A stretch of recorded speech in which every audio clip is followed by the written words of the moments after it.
प्रिय दर्शकों नमस्कार, जय श्री राम। आप सभी का हार्दिक स्वागत है। दर्शकों, वार्षिक राशिफल के इस क्रम में मैं आप सबके बीच वृश्चिक राशि की चर्चा करूंगा। जिनका लग्न वृश्चिक हो अथवा जिनकी चर्चित नाम के अक्षर के आधार पर यदि आपकी राशि वृश्चिक हो तो आप इस कार्यक्रम को जरूर देखिए और जो भी इस कार्यक्रम में बताए गए उपाय हैं उनको आप अपने जीवन में साल 2025 में आचरित कीजिएगा। साल 2024 अब बीतने वाला है। निश्चित रूप से जिज्ञासा है आपको जानने की कि साल 2025 कैसा रहेगा। इसी को इस कार्यक्रम में हम चर्चा करेंगे।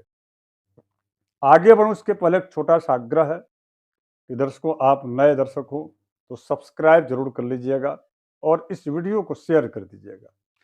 वृश्चिक राशि वालों के लिए अत्यंत खुशखबरी इस बात की है कि आपकी शनि की ढैया से प्रभावित जो स्थिति थी वह 29 मार्च 2025 को आप उससे निजात पालेंगे। अर्थात शनि की ढैया के कुप्रभाव से आप जो है बच जाएंगे।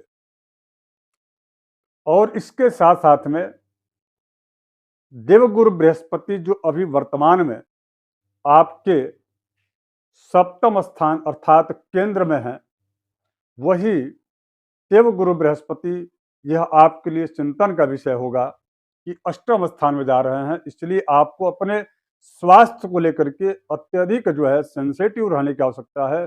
स्वास्थ्य को लेकर के खान पान और समय अवधि इन सारी चीज़ों को आप लेकर के बिल्कुल आप जो है सचेत रहिएगा। स्वास्थ्य पर थोड़ा सा ध्यान दीजिएगा।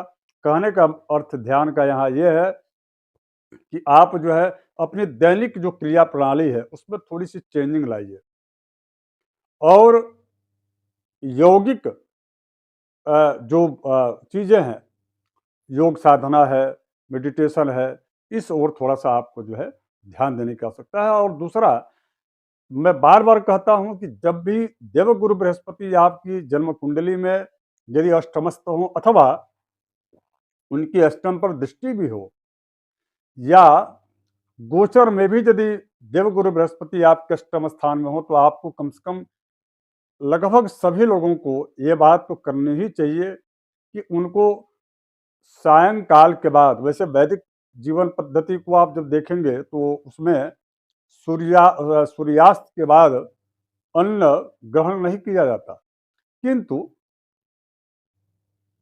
आजकल की दिनचर्या कुछ और ही है।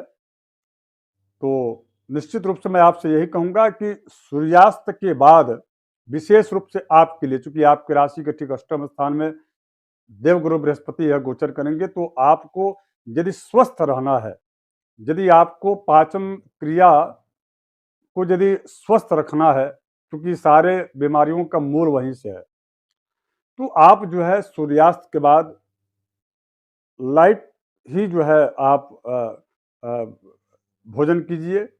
यदि न करें तो ज़्यादा अच्छा है। सूर्यास्त तक का आपको जो भी खाना है आप खा लीजिए ताकि पाचन क्रिया आपकी मजबूत रहे, क्योंकि देवगुरु बृहस्पति उसी को प्रभावित करते हैं। अब इसके बाद से देवगुरु बृहस्पति एक आपके लिए बड़ी अच्छी चीज कर रहे हैं। अष्टम स्थान में देवगुरु बृहस्पति बैठ करके आपके 12वें स्थान को देख करके आपके अपव्यय को रोक देंगे। दूसरा, ये धन स्थान को सप्तम दृष्टि से, जब अष्टम स्थान में होते हैं तो सप्तम दृष्टि से देखते हैं। इसका मतलब ये है कि जहां पर भी गुरु की दृष्टि होती है वहां की वृद्धि होती है, अर्थात धन स्थान में देख करके आपकी जमा पूंजी में बढ़त ही होगी। जमा पूंजी में कोई नुकसान होते नहीं दिख रहा। कुटुंबी और परिवार के जो जन हैं वो आपके साथ होंगे। बड़े बुजुर्गों का आपको पूरा इस वर्ष साथ मिलेगा। बड़ी सकारात्मक धैर्य और साहस के साथ यदि आप कार्य करते हैं तो आपको अपने करियर में, आपको अपने व्यापार में, आपको नौकरी के क्षेत्र में अच्छी सफलता यह देवगुरु बृहस्पति दिलाएंगे। क्योंकि इनकी जो नवीं दृष्टि है, वह नवीं दृष्टि जो है वह केंद्र में पड़ रहा है, अर्थात चतुर्थ स्थान में। तो वहां पर भी आपको यह देवगुरु गुरु जो बृहस्पति है वो अत्यधिक जो है आपको सुख, माता के प्रति आपका जो है आदर और माता के प्रति आपका जो उनके प्रति जो श्रद्धा भाव है, वह आपको बहुत आगे और बहुत ऊँचाइयाँ प्रदान करेगा। माता के स्वास्थ्य की स्थिति अच्छी और बेहतर होगी और यदि निरोग हैं तो उनके और आपके बीच में संबंध अच्छे होंगे। कई तमाम तरह की जो बातें हैं, जो माता और मातृपक्ष अर्थात आपके नाना-मामा से जुड़ा हुआ यदि है, तो उससे रिलेटेड सारे काम आपकी अनुकूलताप्रद स्थितियाँ होंगी और मान-सम्मान बढ़ेगा, स्थिति अच्छी होगी। सबसे अच्छी चीज़ ये है कि देवगुरु बृहस्पति की यदि चतुर्थ दृष्टि भाव पर हो, ये सुख भाव होता है और यदि इसे धर्म त्रिकोण की बात करें तो निश्चित रूप से यह मोक्ष त्रिकोण का यह प्रथम राशि है, यह सुख भाव है। तो यहाँ पर मित्रों के द्वारा आपको जो है अच्छा सहयोग मिलता है और आपका भी मित्रों के प्रति अच्छी उदारता देखी जाती है। दोनों ही तरफ से ताली बजती है तभी जाकर के कोई भी जो है आकर्षण प्रकर्षण बनता है। तो कुल मिलाकर के आप मित्रों का सहयोग करेंगे और आपका सहयोग मित्र करेंगे।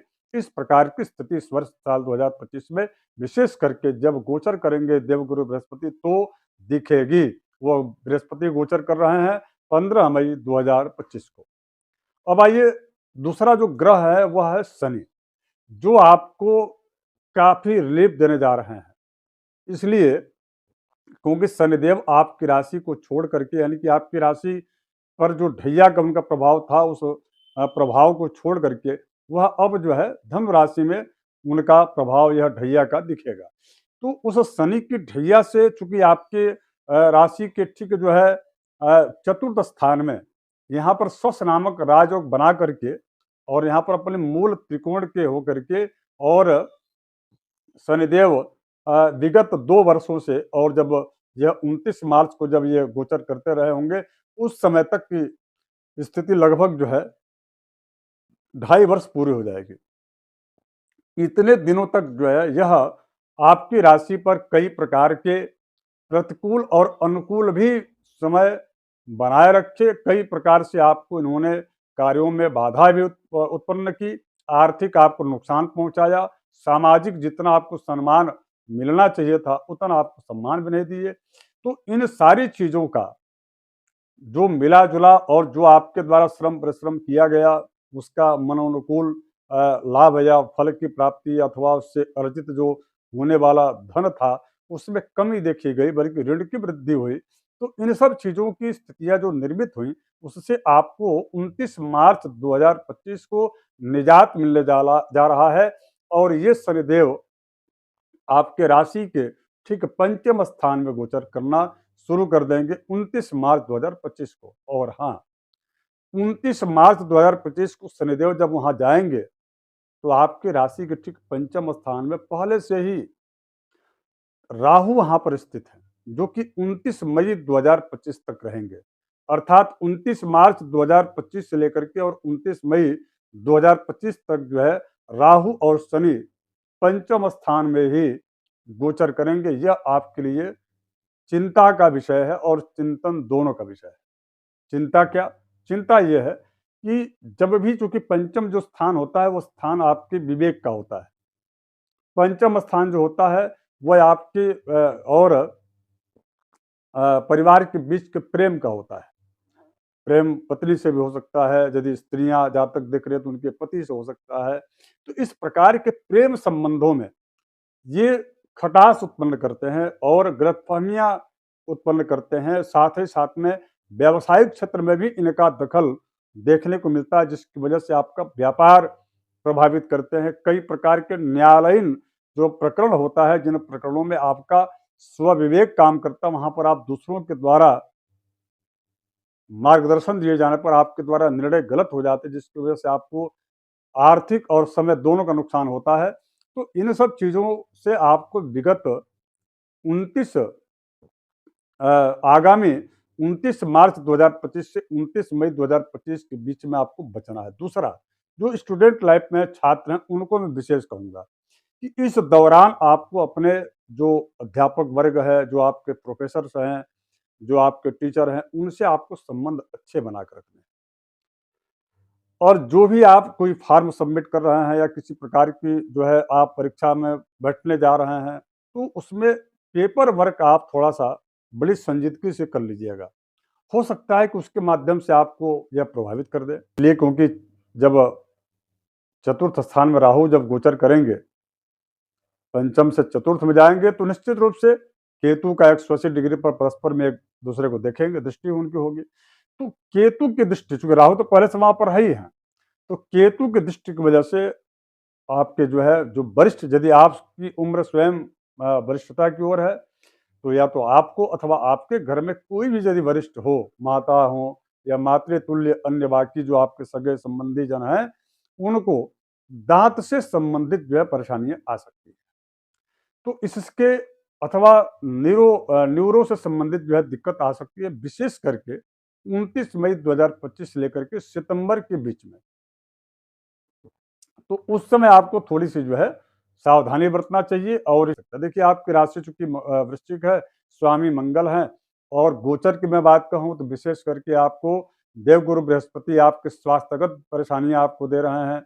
तो उनके लिए आप ओम हौम जूम सह, यह ओम सहित मिलाकर के 4 अक्षर का है। इन 4 अक्षर के मंत्र का आपको प्रतिदिन जप करना चाहिए।